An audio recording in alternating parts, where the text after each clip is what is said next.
нээстэй мэдэгдэе.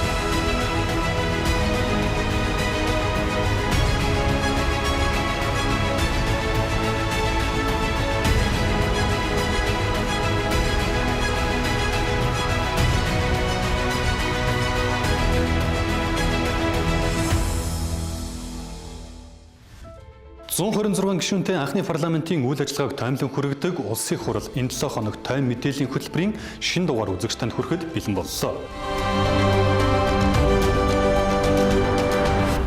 За улсын хурлын дарга бямб цогт хууль тогтоох үйл ажиллагааны ил тод нээлттэй хүртээмжтэй байдлыг хангаж ажиллахыг эрхэмлэж байгаа. Энэ хүрээнд нэгдсэн хуралдаанд ирсэн гишүүдийн эрдэсийн дэлгэрэнгүй мэдээллийг бодит цагийн гормоор шууд дамжуулдаг болсон нь улсын хурлын өнгөрч байгаа 7 хоногийн онцлог ажлуудын нэг байлаа.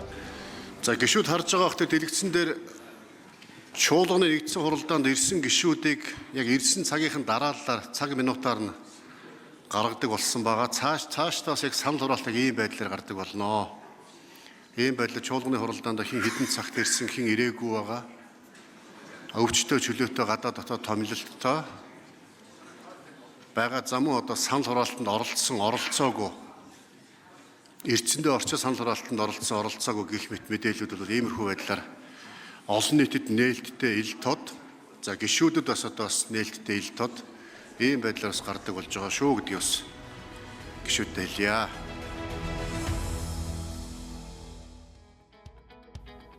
Улсын хурлын дарга бямб цогт Дэлхийн эрүүл мэндийн байгууллагын номхон далайн баруун бүсийн захирал Сая Мао Пюколаг хүлээн авч уулзлаа. Монгол улс болон Дэлхийн эрүүл мэндийн байгууллагын хамтын ажиллагааг эрүүл мэндийн салбараар хязгаарлахгүйгээр хүний хөгжил, тогтвортой хөгжил, нийгмийн хамгаалал, уур амьсгалын өөрчлөлт, бүс нутгийн хамтын ажиллагааны чиглэлээр өргөжүүлэн хөгжүүлэхийн төлөө хамтран ажиллахаа талууд илэрхийлсэн юм. Улсын хурлын дарга бямб цогтод засгийн газраас Монгол улсын 2025 оны төсвийн гүйцэтгэл батлах тухай улсын хурлын тогтоолын төсөл, онцгой албан татврын тухай хуульд нэмэлт өөрчлөлт оруулах тухай хуулийн төсөл болон конвент саяхан батлах тухай хуулийн төслүүд болон газрын тосны тухай хуульд нэмэлт өөрчлөлт оруулах тухай хуулийн төсөл тус өргөн мэдүүллээ. Харин гишүүдийн төлөөлөл Монгол улсын засаг захиргаа нутаг дэвсгэрийг нэгж түүний удирдлагын тухай хуульд нэмэлт өөрчлөлт оруулах тухай хуулийн төсөл өргөн мэдүүлсэн юм. Евразийн 5 орноос татваргүй орж ирэх нөхцөл бүрдчихэд байгаа тийм үү? Тий. Бусад нь гайлын дотор хаа. Бусдаас нь авах гээд. Одоо тэгэхээр Евразийн 5 орн дээр гайлын татвар тавих боломжгүй юм чинь онцгой татвар тавих гэж байгаа юм байна. Онцгой татвар тавьсагтай бол одоо байгаа бусад орнуудын төлөв тамхитыг адилхан татвартай болно гэсэн үг. Засгийн газар нийт гайлын татварыг тэглээд онцгой албан татвар дээр нь нэмж өгөх буюу тухайн орноос орж иж байгаа 5 орноос орж иж байгаа гайлын татваргүй тамхи өргөн төрлийн бүтээгдэхүүн болон бусад орноос орж иж байгаа тамхины төрлийн бүтээгдэхүүнүүдийн тарифыг адилхан болгож гайлын татврын тэглээд бүгдийг онцгой албан татвар дээр жигдэлж өгчих. Нэгэсэндээ харьцан адил өөр татвартай бүтээгдэхүүн орж ирэхээс урьдчилан сэргийлэх зорилгоор энэ хуулийг өргөн барьж байгаа. Дотоодынхаа хууль тогтоомжуудаа олон улсын хөдөлмөрийн байгууллагуудаас тавигддаг шаардлага, стандарт, чанарт бид нар ойртуулж ажиллах ёстой. Тийм учраас бид нар саяхан хөдөлмөрийн айлгуулын тухай хуулиа өргөн барьсан. Олон улсын хөдөлмөрийн байгууллагын хөдөлмөрийн хяналтын тухай 81 болон 129-р конвенц саяхан батлах тухай хуулийн төслийг танд өргөн барья. Хөдөлмөрийн аюулгүй байдал алдагдаад үүнээс болоод одоо сая бяцхан хүүхэд самнаас алдсан. Иймэрхүү үйл явдлууд дахиж давтагдах ёсгүй. Тийм болохоор энэ дээр одоо засгийн газар онцгой анхаарч ажиллах ёстой. Дараагийн асуудал нь орострын асуудал байна. Уул уурхай дээр ч оростр ажилтдаг энэ чиглэлд ажил олгогчдооч бас төвөгтөө ажилтнаач бас зөвлөлтөй байгаад байгаа шүү дээ. Үүнээс ч болоод одоо олон иргэд бас гэр бүл салах сарных өрх толгоолсон аав ээжүүд, өрх толгоолсон хүүхдүүд бий болох гэдэг энэ асуудлыг их шийдэж байгаа. Тэгээд бид нар хөдөлмөрийн аюулгүйлийн тухай хуулиа дагаад өргөн барьсан хөдөлмөрийн тухай хуулийн 14 буюу рострын асуудлыг ажилтан ажил олгогч хоёр тохиролцсноо гэдэг байдлаар бодож байгаа.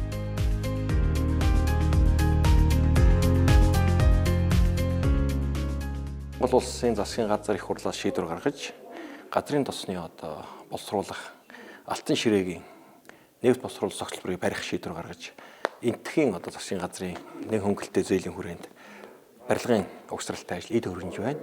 27 он дуусах хуваарьтай явна. За мөн нэгт боловсруулах үйлдвэрлэлүүгээ зүүн бүсээс газрын тосоо татах хоолон ажил эд одоо явагдаад үндсэндээ дуусч байна. За одоо бид газрын тос холборлож байгаа гадаадын хөрөнгө оруулалтын компаниудын хүрээнд татвартай холбоотойгоор нэлээд том маргааны асуудлууд үүсээд хууль эрх зүйн одоо ойлгомжгүй байдал бий болсон. За энэ асуудал шийдэгдэхгүй 10 жил боллоо. Энэ асуудлыг нэг мөр шийдэхээр хуулийн өөрчлөлтийг оруулж их хурлд өргөн барьж байна.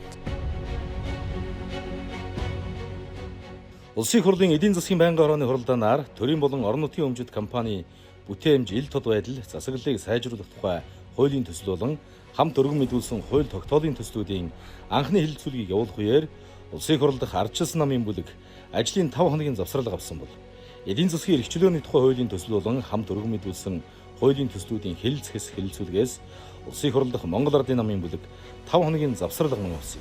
Дараа нь тус байнгын хороо үргэлжлүүлэн эрчим хүчний салбарын өнөөгийн нөхцөл байдлын талаарх эрчим хүчний сайдын мэдээллийг сонслоо. Энэ үеэр улсын хурлын дарга Бямбцогт эрчим хүчний сайдаас асуулт асуусан юм. Энд танилцуулганд бичсэн байна шүү дээ. 2000 мегаватт эрчим хүчний хэрэгцээ байна бидэнд. Үүнийг 300 мегаваттын дутан 1700 мегаваттаа бид шийдэж чадна гэж.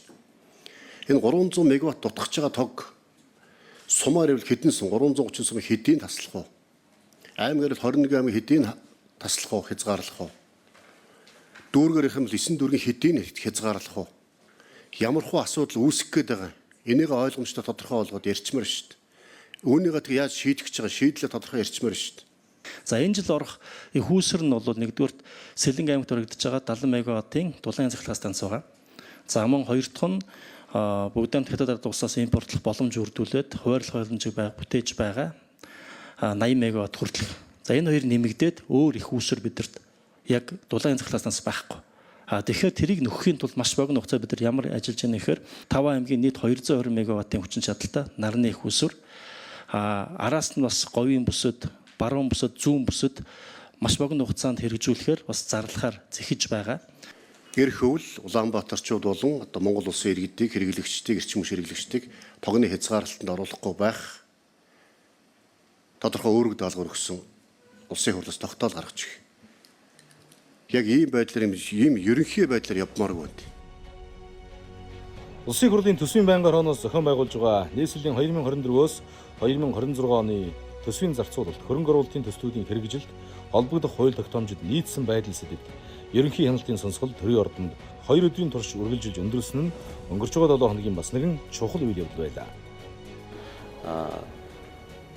Засаг захиргааны нэгжийн тухай хуульч тэр төсвийн тухай хуульч тэр тэгээд нийслэл Улаанбаатар хотын эрх зүйн байдлын тухай хууль хот байгуулалт юун дээр бид нэр анхаарч ямар залруулах их шаардлагатай вэ гэдэг дээр дүн шинжилгээ одоо энэ сонсголын үр дүнд ажлын хэсэг санаачилсан гишүүд хэлэлцээд санал дүгнэлт боловсруулна.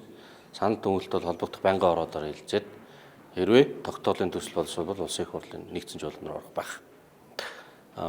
Ерөнхий дүнгээр нь харахад жишээлбэл Монгол улсын төсвийн нийт алдагдал 1.4 их найт төгрөг.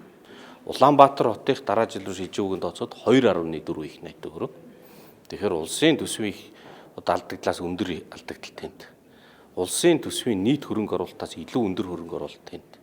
Тэгэхээр тэр том дүн, том тоог цаашаа бид нар яаж хяналтаа сайжруулах гэдгийг хилцэхгүй бол ерөөсөө болохгүй. Энэ бол сонсголын гол үр дүн.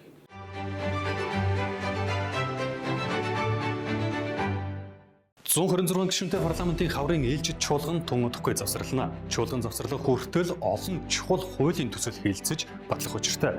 Тэгвэл энэ 7 хоногт улсын их хурлын чуулганы нэгдсэн хуралдаанаар хэд хэдэн хуулийн төсөл эцэслэн баталж мөн эцсийн хэлэлцүүлэгт бэлтгүүлэхээр холбогдох байнгын хороодод шилжүүллээ. Өнгөрч 7 хоногт улсын хурлын чуулганы нэгдсэн хуралдаанаар улсын эсхийн тухай хуулийн шинжилсэн найруулгын төсөл Монгол улсын ерөнхийлөгчийн тухай хуульд өөрчлөлт оруулах болон хөдөө аж ахуйн хуулиудыг тус эцэслэн баталлаа. Мөн татварын ерөнхий хуульд нэмэлт өөрчлөлт оруулах тухай, хувь хүний орлогын албан татварын тухай хуульд нэмэлт өөрчлөлт оруулах тухай болон бусад татварын хуулиудын эцсийн хэлэлцүүлгийг явуулж эцэслэн батлах бэлтгэл хангуулахаар төсвийн байнгын хороонд шилжүүллээ.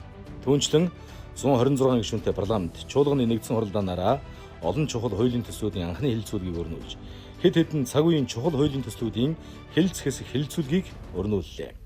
Олон нийт болон одоо улсын их хурлын гишүүдэд эцсийн байдлаар энэ одоо багц хуулиуд үр дүн нь юу байгаа вэ гэдгийг товч тодорхой хариулж өгөхийг ганхууийг ажлын хэсгийн ахлагчаас хүсэж байна. 2027-2028 онд эдийн засгийн өсөлт 0.7 пунктээр нэмэгдэхээр одоо энэ тооцоол гарч ирж байгаа. Үрхийн орлого 3%-аар нэмэгдэх боломж бүрдэж байгаа. Хувийн орлогын доторыг 0-оос 792 мянган төгрөгийн орлого дээрээ 0% татвар.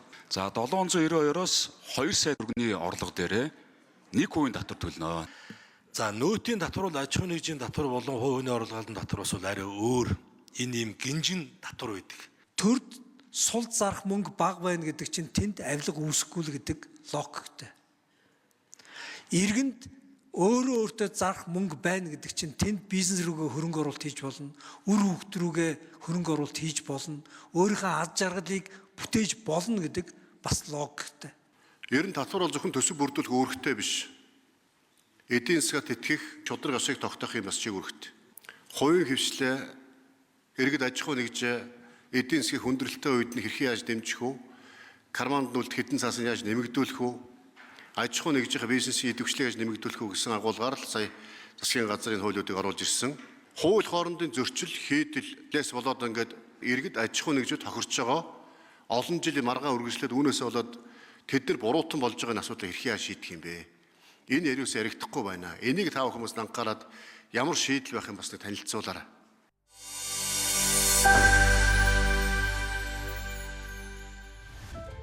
Улсын хурлын даргын зорж байгаа сайн парламентыг төлөвшүүлэхийн тулд улсын хурлын чуулганаар хилцэж байгаа Монгол улсын их хурлын тухай, Монгол улсын их хурлын чуулганы хуралдааны дэгийн тухай, Монгол улсын их хурлын хэн шалгалтын тухай хуулиудад нэмэлт өөрчлөлт оруулах тухай хуулийн төслүүдийг батлах нь цаг үеийн хэрэгцээ шаардлага юм а. Хариуцлагатай, сахилга баттай, иргэдэд ээлтэй, ил тод хийдэлгүй хууль баталж, хэрэгжилтэнд хяналт тавьдаг сайн парламентыг төлөвшүүлэх нь улсын хурлын дарга бэмб зөвхтийн зорилт юм. Улсын хурал энэ 7 хоног той мэдээллийн хөтөлбөрийн дараагийн дугаараар иргэн уулзъя.